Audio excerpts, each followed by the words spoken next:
Hello, everybody. I'm going to wait a few seconds here just to let people hop on who want to hop on to the live. If you're here tonight already, go ahead and start in the comments. Just say hello, drop an emoji for how your day was, how you're feeling. I'd love to hear from you.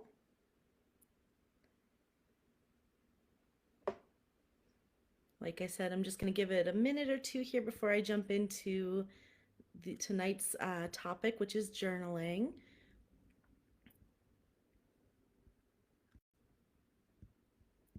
And let's see.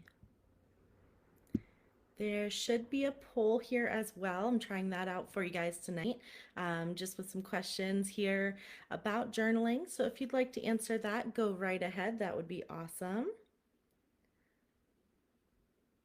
And I'm going to give it just about 30 more seconds, then I'll dive right into our topic for tonight.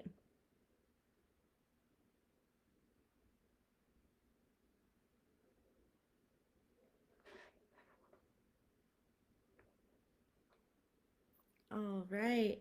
I am going to get started here. So, like I said, if you are just joining, feel free to comment. Let me know you're here. I would love to hear from you. And we are going to dive right in here today to our topic for the day. And our topic today is journaling. So, I'm going to talk a little bit here about the different types of journaling that you can do. We're going to talk about, the best time of day, what that can look like for you for journaling. And as always, this is not limited to the things that I'm telling you here today.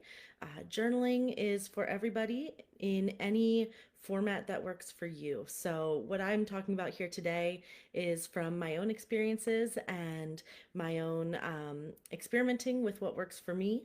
And I'm just sharing that with you to give you some ideas to get a jump start. So you can take these ideas and run with them. You can mold them into what works for you. But these are not all inclusive. This is not the only way to do journaling or anything else that I talk about on these me time moments. Before I officially dive into journaling, though, Me Time Moments is in partnership with a group called Hopeful Hearts Collective. So we are a group for women who have gone through sexual abuse and trauma, and it's a really great community for these women, for anyone who's gone through that to join. So if you are interested in that, you can Facebook us, Hopeful Hearts Collective. You can also reach out to me directly and I can help get you connected with that community. Like I said, it's a great place for encouragement, that community, and just a place to be with like people and be with others who have maybe gone through what you have as well. If you are just joining in, feel free to say hello in the comments. I'm glad you're here. We're going to dive in. So, like I mentioned before, I did mention that we're going to dive into journaling tonight. So, on our last Me Time Moments, we talked very briefly about that. So, tonight, at the request of some viewers, I am going to expand on that a little bit more. And as I just said, in case you missed it, we are talking about these things on Me Time Moments, but none of this is all inclusive. So, journaling looks like many different things, and I would like you guys to take what I tell you and run with that for your daily life. So, there are a lot of different ways to journal. Journaling can be something that you do for an hour a day. It could be something you do for a minute a day. And no matter how long you spend journaling, it's going to help just kind of create that sense of mindfulness for you. It's going to help you slow down and help you process your day, your emotions, where you're at mentally. So, there's really no negative to journaling, which is pretty cool. So some different ways you can bullet journal. You can journal, sorry. The first one is bullet journaling. This is my favorite because I am a creative person and I have found that this method of journaling typically works well for me. It's one of the ones that I tend to stick with more than I do other types of journaling. So bullet journaling is a place that you can get your creativity out while also journaling. Gratitude journaling is also another type of journaling you can do. We did talk about that a little bit last time. Gratitude journaling is really just writing down your feelings, the things that you're thankful for each day, each week, each month. Another option would be keeping a diary, and this one could be much more of a daily thing that you do, writing down everything that happened to you. It could be just writing the highlights of a week or a month down too. So that's one way that I think most people are familiar with for journaling. And then there's another cool type of journaling called one line a day. And that type of journaling is very simple, very easy to stick with. For that one, you are literally writing one line every single day, whether it's a thing that you ate that you loved. It could be an event that happened to you that day that you weren't expecting or that stood out to you. It could just be, I went to work today. And that's the one line a day is great for kind of introducing yourself to journaling and setting that habit of journaling as well. The gratitude journal, yeah, that one is really nice. It's a really great reminder of all of the things that we have that we can be grateful for. I think we tend to get lost in the shuffle of the day to day and forget about those things. So, a gratitude journal is definitely a great mindful activity to do. I'm going to show you here a little bit about bullet journaling. I know we had some questions about that the last live I did, so I'm going to show some examples of that. I want to preface this though by saying that you do not have to be creative. You do not have to be an artist to make a bullet journal. I like bullet journaling personally because I am creative. It's a cool way for me to get that creativity on a page, but it's also very customizable. So a bullet journal could be, a reading log. It could be a gratitude journal mixed in. It could be the one line a day journal as well as your daily calendar. So it's very, very easy to kind of form however you'd like it to look. The one line a day is definitely easy to implement. And like you said, on the go, you can even do one line a day on your phone, keep it in your notes app, and just keep it very simple. For bullet journaling, all of these methods could be incorporated into that bullet journal format. And I'm going to show you some of mine. So a bullet journal, again, can be whatever you make it. I always like to start with, let's see here, with a monthly page. So this was my January from this month. I'm just going to flip through these quickly just to give you some ideas. Again, this is a bullet journal. So this had my January month layout. That way I didn't have to carry a separate calendar with me. I could do that in here and make that fun and exciting to turn to. I had a meal plan in there. Let's see what else. A budget tracker, which obviously I did not stick with and fill out for January, but that's in there. I also had a book log in there. I wanted to do some saving stuff, so I did that on this page. I had a habit tracker up at the top, which is great. As you can see, I'm not great at sticking with any of these things, but it's a fun way for me to try. And that's really what it's all about. It's about forming those habits. So I also had something for my business there, which again didn't fill out yet, but I will do future months and try to stick with it again. In February, of course, I started there. I did create all of the pages for that. So this is my journal that I did. I have created these for other people before. My sister and I work together and I make them for her as well. So they're a lot of fun, but it's a really nice thing to sit every week and make a habit of for a bullet journal every Sunday at the start of your week. If you have an hour to sit and make that week's schedule, fill out the pages for that week, etc., that forms some really great habits. With a bullet journal, it's super easy, like I said, to incorporate one line a day or your gratitude lists. So that one's kind of an all-encompassing format of journaling. I do want to note that, it doesn't matter if you're buying the fanciest journal that they have at a craft store or at a bookstore. You can journal on anything. You can journal on some scrap paper you found. You can make it a visual scrapbook. You can make it whatever you want it to be. But something as simple as the Dollar Tree using one of their line notebooks. They also have some really cute inspirational notebooks lately. So I love gifting those to people to use. But those are perfect examples of not having to be restrained by finances. So you can certainly go to the nearest bookstore and get that fancy leather journal if that's what will encourage you to stick with it. But it really can be as simple as spending $1.25 on one of those notebooks at the Dollar Tree. For example, that bullet journal, I get that for I think $5 at Michael's when it's on sale. So it's totally within anybody's budget to do journaling and to have that be a part of your daily routine. One thing that I think is really important for when you are journaling, certainly you can journal on the go if that's the time that you have to do it. You can journal, while you're waiting for work to start or school to start in the morning. But I think it's important to kind of set the mood. So, whether that looks like, being on the bus with some headphones in and listening to some music to block out the noise around you to journal. Maybe it looks like sitting alone in your house, in a corner of your house that's just private for you. It can be a number of things, but I think setting a designated mood for journaling is important. And that is really where the mindfulness aspect of journaling comes in. Let's see, just checking out the comments here before I dive into setting the mood. No, I don't think April's on right now, not that I can see. Um, but certainly anybody can hop on, comment that you're here. I'd love to say hello. But the replay will be available for everybody afterwards as well. Diving into setting the mood. So, like I said, this does not have to be anything intense or crazy.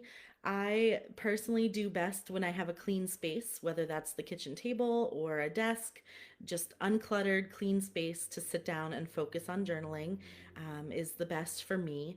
But really, your space that you're setting should be intentional and mindful.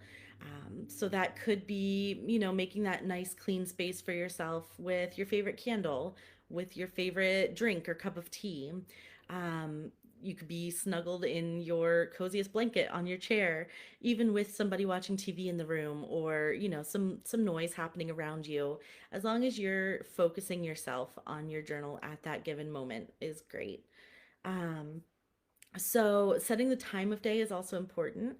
Like I said, it can certainly be any time that works for you, but making it a routine. So, you want to set the habit of journaling because if you don't, you're going to lose it, just like I did with my bullet journal. I have not done that since January. And I could give you a number of excuses like work picked up, or I forgot about it, or I was stressed out and just didn't feel like it. But if you work hard to set that routine, you're going to not forget about it. It's going to just become part of your daily ritual or weekly ritual, however often you want to do it. And it's going to be something that you learn to just do, you learn to not forget. So, working on that habitual mindfulness of focusing on journaling is going to be a huge help for you. Sometimes a day that work best for me personally would be the morning before work. If I get up early enough and I can set aside 10-15 minutes to focus on that, that's a great time because it's still quiet. You're not stressed out by the work day yet. It's a good time to just kind of reflect on the day before, reflect on what's coming up for the week or the day, that you can take those quiet moments for. Another great time of day would be right before bed. So, after you've done everything you need to do to be ready for the next day, take again, even just 10 minutes a day, to just kind of sit in the quiet with yourself and do some reflections, do some mindful, um, just time with yourself is great. This does not have to be just, location and time. You don't have to set that set time and stick to it on a rigid schedule. Make it what works for you in your schedule. Otherwise, it's going to be impossible to keep doing. So like I said, pour yourself your favorite tea or your favorite drink. Have a little snack with it. Make it an event in your day or your week that you're doing this, and that'll really help you to continue with the habit of journaling. One thing that I love to try to remind myself to do is using some rewards almost to keep writing. So if I'm struggling to find something to write about, if I'm struggling to finish, my list of 10 things that I'm grateful for because the day sucked and because it wasn't good and I'm just feeling down. One thing that you can use is an incentive. So, my favorite one is to use candy like gummy bears or something like that. I did this when I was in college to study as well. So, in college, for example, every 3 paragraphs that I read of my book reading for that day, I would get a gummy bear or a few gummy bears. So, something like that just to keep you kind of motivated to keep going with it helps as well. Um, you can certainly use candy, you could use a glass of wine, you could use whatever you'd like to just get the thoughts onto paper. Doesn't have to be pretty, it doesn't have to be perfect. Food is the best motivator. I see that in the comments. So yeah, your journaling does not have to be for anybody else's eyes except your own. So whatever you have to do to remind yourself to just do it, just write, just put words to paper, pencil to paper, whatever, whatever gets you going for that works. And I think if you're finding that you're struggling to keep up with it day to day, make it a weekly thing, make it a monthly thing. It doesn't have to be every single day right off the bat, especially if you've never journaled before. So, um, introducing it into your weekly schedule, like I said, on a Sunday before the work week, as you kind of wind down from the weekend, gear up for the week, that's a great time to do it. Um, and it introduces it to your habitual weekly routine without being too much to handle at first. So that's a great way to just introduce yourself to journaling. So we've talked about the different ways to journal. We've talked about setting that mood to journal, figuring out what kind of setup works for you. If you have any questions about journaling, feel free to put those in the comments. I definitely want to try to address those here tonight. Um, and while I'm waiting to see if there's any questions, I just want to share again that my Me Time Moments is presented in partnership with Hopeful Hearts Collective. So, Hopeful Hearts Collective is a wonderful group. It's a great community for women who have gone through sexual abuse and trauma. So, it's a really great opportunity to just connect with other women who have maybe gone through the same things as you. It's a wonderful community. So, if you have questions about that, feel free to reach out to me directly. It's a safe space. I'd love to answer those questions for you and get you connected with the group if you'd like. So we will be doing Me Time Moments every month. This month we had 2 this month just because it felt like a good time for 2. I won't be able to do 2 every month, but I will try to keep up with that as much as possible because I love doing these, hopefully as much as you guys like watching them. If anybody ever has ideas for Me Time Moments, please feel free to message those to me as well. But I will continue to just share self care ideas that I would love to share with you and just things that I'd like to help introduce to your daily lives. I don't see any questions in the comments right now. And my goal is to keep these Me Time moments fairly short so that it's easy for you guys to just watch it quick on the go or whenever you have a spare moment. Next time, I have to double check our date here for the next one. Let me see here. So next time it's going to be May 2nd, Thursday, May 2nd. I'll try to switch up some of the days for you guys as well. 7 p.m. again, Thursday, May 2nd. We'll have our next Me Time Moments, and I'm pretty excited for that one. We're going to talk about how to create a DIY spa night for yourself using things that you already have at home, most likely. So for that one, check out the event page for that specific date. I'm going to be putting a list of things that you might want to collect before the Me Time Moments if you'd like to follow along as I do it on video. But yeah, we're going to create our own little spa night, spa day activities while we're together on Me Time Moments. So that'll be May 2nd. And I hope that everybody took something from this one with journaling. I would love to hear your journey with journaling and hear about how that's going for you. And as always, if you have any questions about what I've talked about or if you'd like anything expanded upon, please feel free to reach out to me. I would love to talk more about it. So for now, I'm going to sign off with you guys. I hope everybody has a wonderful night and a wonderful week ahead. And I can't wait to see you on May 2nd.